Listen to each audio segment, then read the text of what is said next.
Ça y est, après 2 ans d'attente et 1h30 de conférence, nous avons eu enfin des nouvelles des GeForce Série 40. Alors, Nvidia et la GTC, c'est beaucoup de produits, d'annonces, de hardware, de software.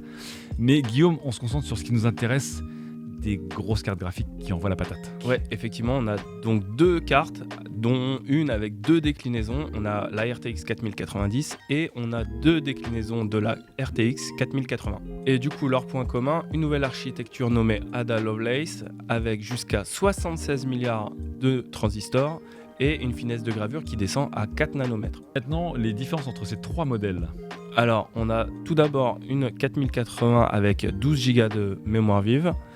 Celle-ci par contre se distingue parce qu'elle a que 7684 unités de calcul. Après on a une 4080 avec 16 Go de mémoire vive et là par contre Nvidia a boosté les unités de calcul puisqu'on est à 9728 unités de calcul. Et enfin le top, la 4090, on a 24 Go de mémoire vive et 16 384 unités de calcul. Sur le papier, ça fait des gros chiffres, mais à la fin, en termes de graphique et de benchmark, ça se traduit comment ? Là, on a quasiment doublé les performances. Nvidia annonce par rapport à la 3090 Ti en comparant à la 4090 des perfs qui sont quasiment doublés sur Flight Simulator, également sur Warhammer 4000, mais par contre, sur une version optimisée de Cyberpunk, on est quasiment à 4,5 fois les perfs obtenus. Du coup, au-delà des specs, comment Nvidia arrive à faire cette promesse ? Il y a tout d'abord une réorganisation des shaders, c'est-à-dire qu'ils sont optimisés avant d'être calculés, ce qui permet d'avoir des gains de performance. Et il y a aussi le DLSS 3.0 qui est annoncé, spécifique normalement au RTX 4000 et qui permet à la 4090 de surclasser sa prédécesseur. Du coup,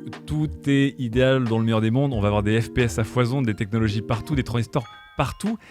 Et la douloureuse à la fin, ça va coûter combien tout ça ? Alors ça pique un petit peu. Pour le premier modèle de 4080 en 12 Go de mémoire vive, on est à 1099 €. C'est vraiment le prix plancher sur ces RTX 4000. On passe tout de suite à 1479 € pour la version avec 16 Go de mémoire vive. Et enfin, on frôle la barre des 2000 € avec 1959 € précisément pour la RTX 4090. Alors il y a l'inflation, mais là c'est quand même très très cher.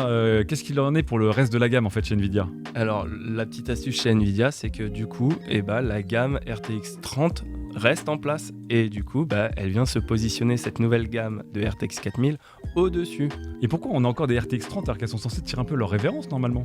Ouais, mais en fait Nvidia a vu un peu gros en ce début d'année et du coup il y a trop de stock de RTX 3000 et on se retrouve avec des cartes qui sont encore disponibles chez les revendeurs et on sait plus à quoi en faire. Si on m'avait dit en 2020 qu'il y aurait un jour trop de cartes graphiques GeForce sur le bras des revendeurs, j'aurais signé pour 2022 tout de suite. Bon, en tout cas ce n'était que les annonces ce soir, la suite ça va se passer évidemment chez nous.